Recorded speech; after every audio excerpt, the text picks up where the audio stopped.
Assalamualaikum warahmatullahi wabarakatuh. Selamat pagi anak-anak. Berjumpa lagi dengan kakak. Nah, pada pertemuan kali ini kita akan belajar mengenai sistem peredaran darah. Yuk simak videonya sampai akhir. Nah, anak-anak, ayo diskusi. Apa yang kalian ketahui tentang tekanan darah dan bagaimana hubungannya dengan kesehatan kita?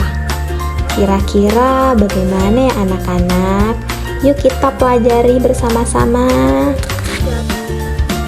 Nah, anak-anak, adapun tujuan pembelajaran pada hari ini yaitu pertama, memahami struktur dan fungsi organ-organ peredaran darah. Yang kedua, menjelaskan penyakit-penyakit yang berkaitan dengan sistem peredaran darah. Dan yang terakhir, mengidentifikasi cara menjaga kesehatan sistem peredaran darah. Nah, selanjutnya kita akan memasuki pembahasan materi yang pertama, yaitu organ-organ sistem peredaran darah. Yuk kita belajar bersama-sama. Nah, yang pertama kita akan membahas sistem peredaran darah. Sistem peredaran darah mengedarkan darah ke seluruh tubuh dan terdiri dari jantung, pembuluh darah, dan darah. Nah, di sistem peredaran darah kecil, darah dari jantung dipompa ke paru-paru untuk mengambil oksigen dan melepaskan karbon dioksida.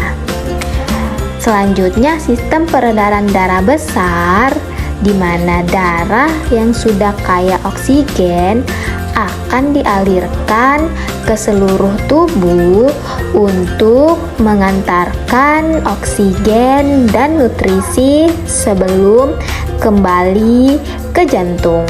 Seperti itu ya. Nah, anak-anak, selanjutnya kita akan membahas jantung. Anak-anak, ada yang tahu nggak apa itu jantung?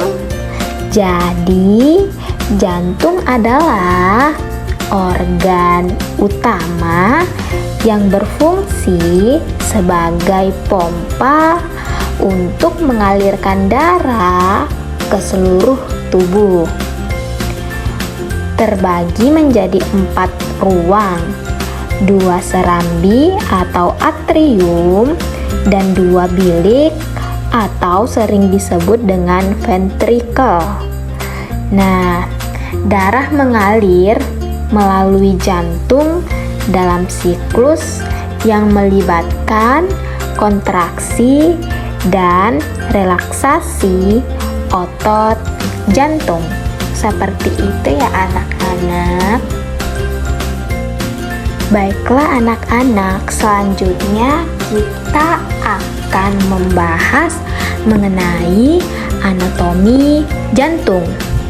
Nah, anatomi jantung ini terbagi menjadi 4. Ada serambi kanan, serambi kiri, bilik kanan, dan juga bilik kiri. Nah, yang pertama serambi kanan, di mana serambi kanan atau atrium kanan berfungsi menerima darah kotor dari seluruh tubuh dan mengirimkannya ke bilik kanan. Selanjutnya, serambi kiri, di mana serambi kiri atau atrium kiri berfungsi menerima darah kaya oksigen dari paru-paru dan mengirimkannya ke bilik kiri. Oke, selanjutnya bilik kanan. Bilik kanan atau ventrikel kanan berfungsi untuk memompa darah ke paru-paru untuk menerima oksigen. Selanjutnya bilik kiri, di mana bilik kiri ini atau ventrikel kiri berfungsi memompa darah bersih ke seluruh tubuh. Nah, anak-anak dapat melihat gambar ini ya, yang mana serambi kanan, serambi kiri, bilik kanan, dan juga bilik kiri. Oke. Nah, selanjutnya kita akan membahas pembuluh darah.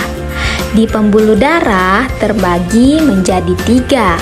Ada arteri, kapiler, dan vena. Yang pertama, arteri. Arteri mengangkut darah kaya oksigen dari jantung ke seluruh tubuh. Kapiler adalah tempat pertukaran oksigen, karbon dioksida, nutrisi, dan limbah antara darah dan jaringan tubuh. Selanjutnya, vena. Vena adalah pembuluh yang mengembalikan darah rendah oksigen dari jaringan ke jantung. Seperti itu ya anak-anak. Baiklah, selanjutnya kita akan membahas komponen darah. Nah, komponen darah ini meliputi plasma darah, sel darah merah, sel darah putih, dan trombosit. Nah, yang pertama, plasma darah. Anak-anak ada yang tahu nggak apa itu plasma darah? Jadi, plasma darah adalah komponen cair yang mengandung air, protein, garam, dan mengangkut sel darah merah, sel darah putih, serta trombosit.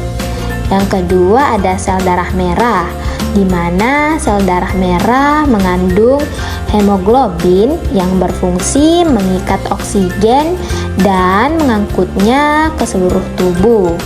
Nah, selanjutnya ada sel darah putih, di mana pada sel darah putih bertugas melindungi tubuh dari infeksi dan penyakit dengan melawan patogen seperti bakteri dan virus.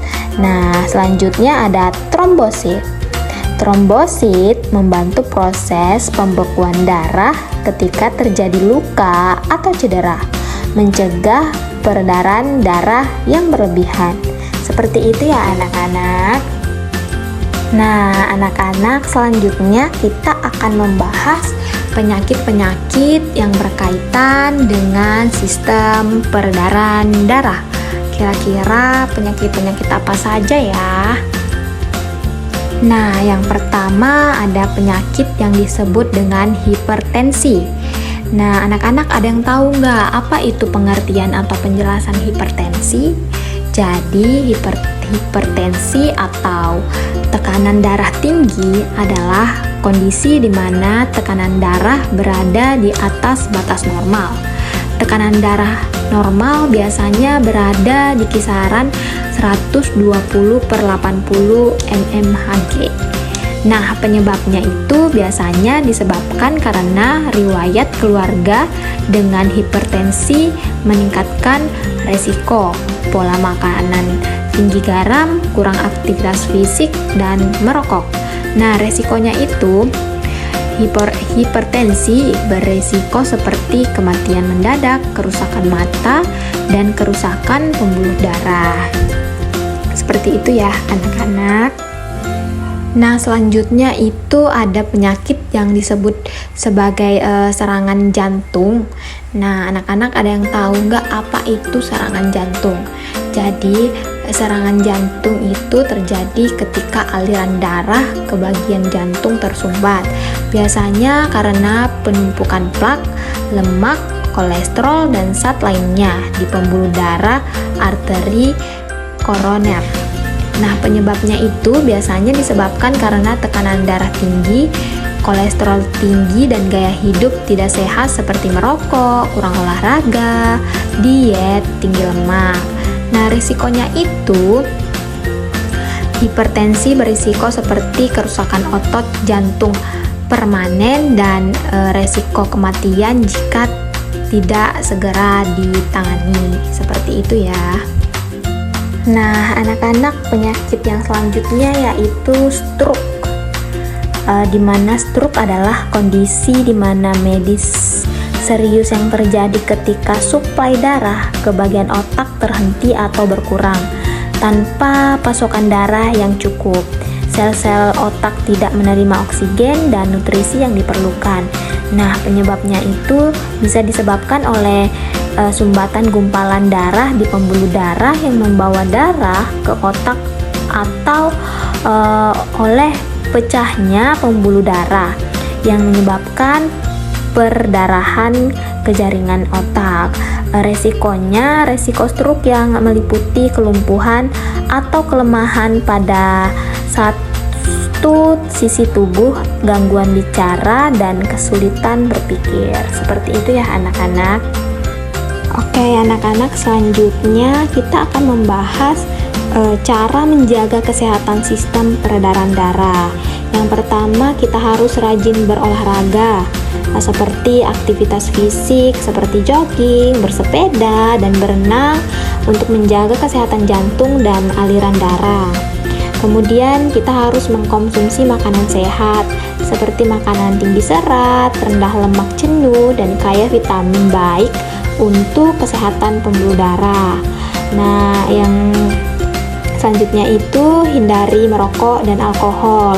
Merokok dan konsumsi alkohol yang berlebih dapat merusak pembuluh darah dan meningkatkan resiko penyakit jantung. Kemudian kita harus kelola stres berlebihan dapat meningkatkan tekanan darah. Jadi penting melakukan relaksasi atau kegiatan menyenangkan. Kemudian dengan cara rutin memeriksa kesehatan seperti cek tekanan darah dan kadar kolesterol secara berkala untuk mendeteksi masalah kesehatan sejak dini.